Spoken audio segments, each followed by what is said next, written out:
from the interference of politics. It reaffirmed basic principles of equality, that women have the power to control their own destiny, and it reinforced a fundamental right of privacy, a right of each of us to choose how to live our lives. Now, with Roe gone, let's be very clear. The health and life of women in this nation are now at risk.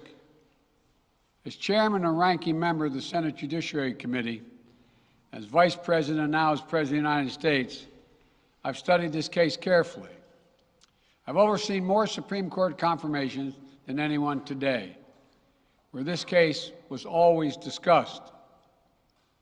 I believe Roe v. Wade was the correct decision as a matter of constitutional law and application of the fundamental right to privacy and liberty in matters of family and personal autonomy. It was a decision on a complex matter that drew a careful balance between a woman's right to choose earlier in her pregnancy and the state's ability to regulate later in her pregnancy. A decision with broad national consensus that most Americans of faith and backgrounds found acceptable, and that had been the law of the land for most of the lifetime of Americans today. And it was a constitutional principle upheld by justices appointed by Democrat and Republican presidents alike. Roe v. Wade was a 7-2 decision, written by a justice appointed by a Republican president, Richard Nixon. In the 5 decades that followed Roe v. Wade, justices appointed by Republican presidents from Eisenhower, Nixon, and Reagan, George W. Bush, were among the justices who voted to uphold the principles set forth in Roe v. Wade. It was 3 justices named by one president, Donald Trump, who were the core of today's decision to upend the scales of justice and eliminate a fundamental right for women in this country. Make no mistake, this decision is a culmination of a deliberate effort over decades to upset the balance of our law. It's a realization of an extreme ideology and a tragic error by the Supreme Court, in my view. The court has done what it has never done before, expressly take away a constitutional right that is so fundamental to so many Americans that had already been recognized. The court's decision to do so will have real and immediate consequences. State laws banning abortion are automatically taking effect today, jeopardizing the health of millions of women, some without exceptions. So extreme that women could be punished for protecting their health. So extreme that women and girls who are forced to bear their rapist's child, with the child a consequence. It just stuns me. So extreme that doctors will be criminalized for fulfilling their duty to care. Imagine having a young woman have to carry the child of incest as a consequence of incest. No option. Too often the case. The poor women are going to be hit the hardest. It's cruel. In fact, the court laid out state laws criminalizing abortion that go back to the 1800s as rationale. The court literally taking America back 150 years. This is a sad day for the country, in my view. But it doesn't mean the fight's over. Let me be very clear and unambiguous. The only way we can secure a woman's right to choose, the balance that existed, is for Congress to restore the protections of Roe v. Wade as federal law. No executive action from the president can do that. And if Congress, as it appears, lacks the votes to do that now, voters need to make their voices heard. This fall, we must elect more senators and representatives who will codify women's right to choose into federal law once again. Elect more state leaders to protect this right at the local level. We need to restore the protections of Roe as law of the land. We need to elect officials who will do that. This fall, Roe is on the ballot. Personal freedoms are on the ballot. The right to privacy, liberty, equality, they're all on the ballot. Until then, I will do all of my power to protect a woman's right in states where they will face the consequences of today's decision. While the court's decision cast a dark shadow over a large swath of the land, many states in this country still recognize a woman's right to choose. So, if a woman lives in a state that restricts abortion, the Supreme Court's decision does not prevent her from traveling from her home state to the state that allows it. It does not prevent a doctor in that state from treating her. As the Attorney General has made clear, women must remain free to travel safely to another state to seek care they need. My administration will defend that bedrock right.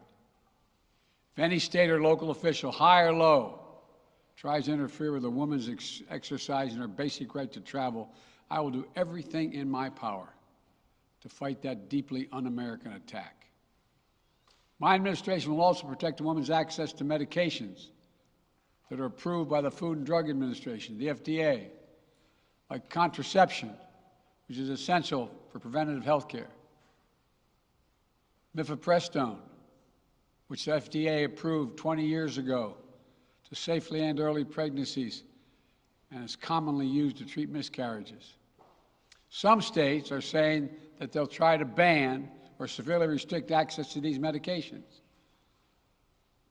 But extremist governors and state legislators are looking to block the mail or search a person's medicine cabinet or control a woman's actions by tracking data on her apps she uses are wrong and extreme and out of touch with the majority of Americans. The American Medical Association, the American College of Obstetricians and Gynecologists, wrote to me and Vice President Harris stressing that these laws are not based on evidence and asking us to act to protect access to care. They say by limiting access to these medicines, maternal mortality will climb in America. That's what they say. Today, I'm directing the Department of Health and Human Services to take steps to ensure these critical medications are available to the fullest extent possible. And the politicians cannot interfere in the decisions that should be made between a woman and her doctor.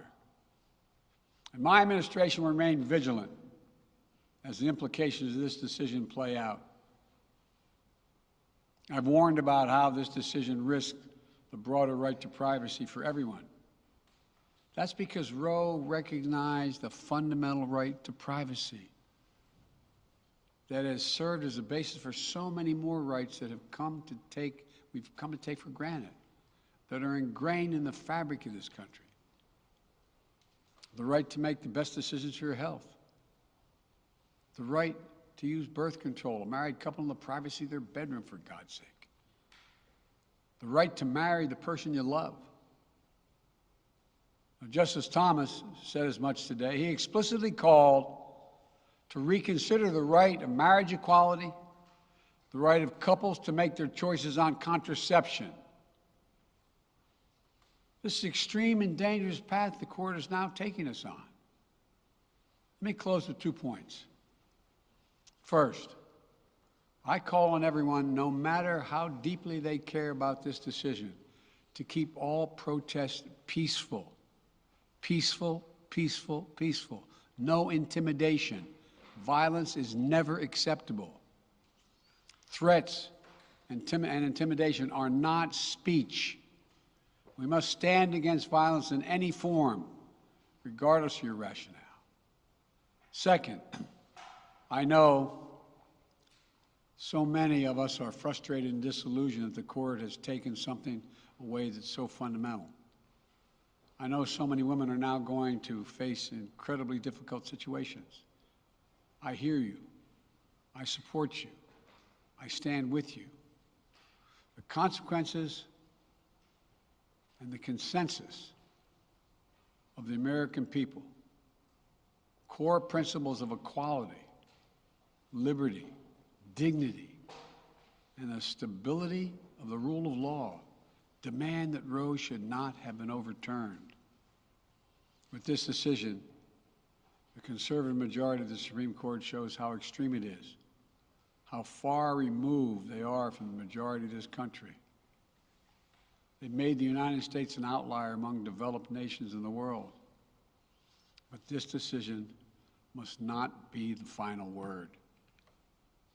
My administration will use all of its appropriate lawful powers, but Congress must act. And with your vote, you can act. You can have the final word. This is not over. Thank you very much. More to say this in weeks to come. Thank you. Mr. President, do you still have confidence?